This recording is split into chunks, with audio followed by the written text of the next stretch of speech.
Hello, guys. So what you'll be doing with this assignment is you are going to actually be finishing your ecology notes.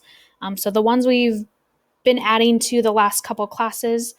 Today's ed puzzle you're doing will be the last of the notes. So please make sure you have your ecology notes in front of you. As you watch and listen, you will be taking notes. So feel free to pause the video anytime as you need so you can write everything down. But that will be up to you to pause the video. I'm just going to keep going. So our objectives for the day with the rest of these notes is to make sure you're able to explain how energy from the sun is transferred to all of the trophic levels. And if you don't know what trophic levels are, that's okay. That's what these notes are going to be on. And then hopefully also by the end, you'll be able to label a food web and energy pyramid with the different trophic levels. So let's get started. Okay, so as we've already talked about, we know there's energy flow within ecosystems. Earth has an open system to energy, so energy flows in and out. In science, scientists use different types of models to represent energy through the ecosystems as they move. So the three models are food chains, food webs, and food pyramids. Okay, and we're going to go through each of those today with the notes as you take notes in front of you, and I'll explain them as we go.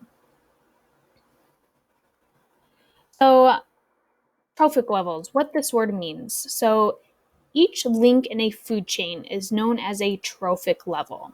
Okay, so that is a vocab word for you.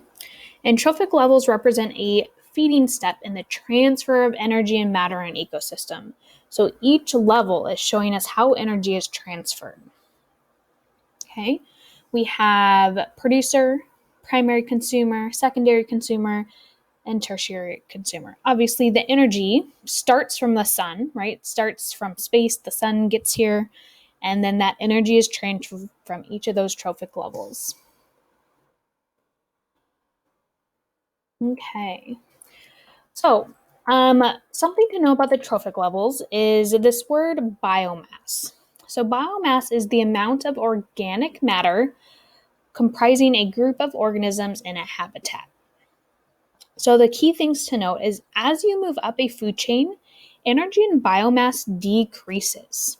So there is less energy available at each level. So if you look at the diagram there, at the bottom, okay, we have the algae.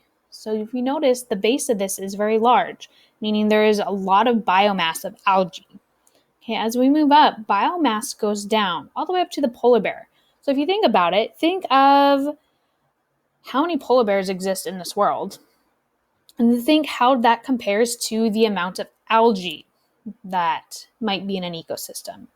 Okay, so as you move up the food chain, biomass decreases, and so does the energy available at each level. So here are our trophic levels. So this representation is a energy pyramid. But we've kind of briefly talked about this, but we have our producers, and producers use the sun's energy to produce their own food. So we also call these autotrophs. Okay, so they produce their own food using the sun's energy. We have our consumers. They get their energy by eating producers and other consumers. These are also known as heterotrophs. Okay, and then we also have our decomposers. So decomposers actually break down the waste and dead organisms. Okay, so this is how things and matter get cycled back through.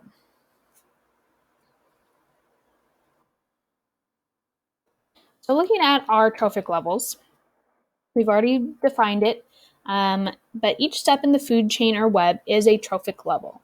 So producers, so in the picture, this is going to be your grass. That is the first trophic level. Primary consumers, okay, are going to be our second trophic level. Those are going to be our herbivores.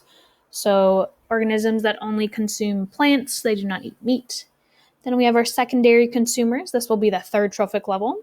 These are going to be our carnivores or omnivores. So remember, carnivores are meat eaters, omnivores eat both meat and plants. So us as humans, many of us are probably omnivores. Some of us might be herbivores, but many of us are probably omnivores. And then our fourth trophic level with the owl here. These are tertiary consumers. Okay, these are going to be also carnivores or omnivores, depending on the species and the ecosystem. So one thing to note, just to decipher the difference, we do have food chains. Food chains are one path of energy flow, and then we have food webs. Food webs are representing many paths of energy flow. So it's important to know the difference when I ask for a food chain. This will just be a simple chain. So from tree to giraffe to lion, that would be a food chain. Versus a food web has all these different arrows showing all the different energy flow possibilities. So make sure you know the difference between food chain and food web. And here's just another example. You don't need to write this one down, just take a look at it. Once again, you can see the food chain is very simple. It shows one pathway from the sun all the way up, all the way to the shark. And then the food web on the left side shows all the different possible pathways. Okay, so this is actually a really important note. So please make sure you write this bullet point down. Notice that the direction of the arrows are pointing in a certain direction. The arrows point in the direction of the energy transfer. So I know it can get a little confusing. So remember, underline it, highlight this. The arrows point in the direction of the energy transfer, not what ate what. So a lot of people think like, oh, it's what ate what, that's where the arrow's pointing. No, it's not that. A way I like to keep it straight is that this organism goes into the belly of this organism. So the arrow points in the direction of the energy transfer. So let's take a look at this picture just to make sure we're clear. So the way arrows are pointing, so we have these arthropods here. The arrow is pointing to the bird. So that is how I know that is showing the transfer of energy. The transfer of energy is going from the arthropod to the bird. Okay, so remember the arthropod goes into the belly of the bird. That's a good way to remember that. Okay. Okay, let's take a look at energy pyramids. So energy pyramids are, once again, another way scientists show transfer of energy. We have food webs, food chains, and then we have energy pyramids. So they show the changes in available energy from one trophic level to another. So remember, as we go up the trophic levels, the available energy decreases. So these pyramids are a good way to show that. So as we know, energy enters the bottom of the pyramid. Okay, the sun shines the light, producers get that energy. Okay, we know producers, there's a large amount of biomass, so there's more energy available. So each move, each step up, okay, we're actually going to lose 90% of energy. So from producers to primary consumers, 90% of energy is lost. Okay, and then primary consumers to secondary consumers, another 90% of that available energy is lost, all the way to the tip top. And that also explains why biomass also decreases. The less energy available, that means there's not going to be enough energy to sustain large amounts of biomass. Okay, so here's another example of the ecological pyramid. I would recommend writing this down, this pyramid with these numbers. Okay, these numbers are going to kind of help explain. So if you take a look at the bottom, right, we have our sunlight. It's giving the energy to our primary producers. Okay, let's say the sunlight is giving this amount. Okay, primary producers are starting off with 10,000 joules of energy. Okay, when we talk about energy, we talk about it in joules. Okay, so the rule is, right, 90% of it is lost. Okay, we also call this the rule of 10 because it's 1/10 available. So 1/10 of 10,000 is going to be 1,000. 1/10 of 1,000 is 100 joules. 1/10 of 100 is 10 joules. So as you can see, as we go up, 90% is lost each time. So that's why we call it the rule of 10, because only 10% is still available. Okay, here's another way you can see that.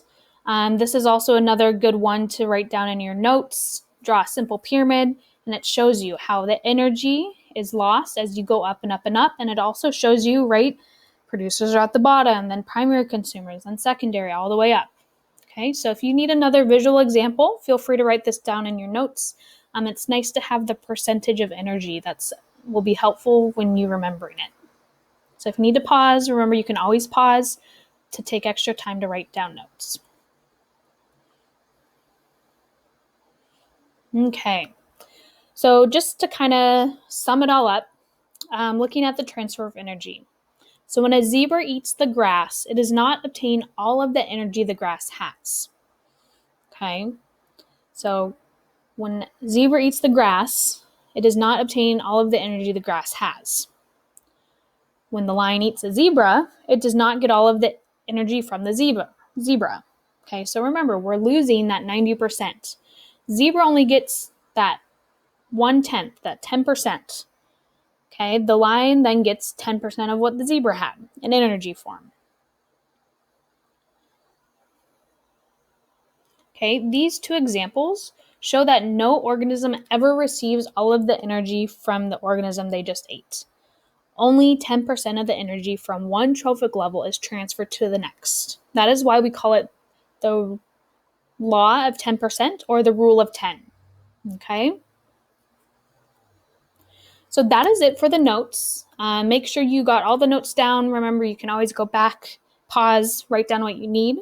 But when you get to the end, hopefully you have finished. So you have finished the notes section of our Ecology Cornell notes. You must now complete the left-hand Q section, and you must write a minimum 5-sentence summary for the summary section.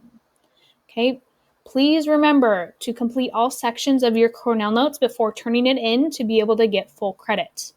Okay, if you need help with your Cornell notes on Google Classroom, okay, you can find the Cornell Notes reference sheet. This is a great sheet to take a look at to help you with the cues in the summary section. Okay, like all Cornell notes, this Cornell Notes for Ecology will be due 1 week from today. So the assigned day when you are doing this video, your Cornell Notes will be due 1 week from today. Okay, when you are finished with them, you added your cues section, you added your summary section, don't forget to turn them in and press submit on Google Classroom.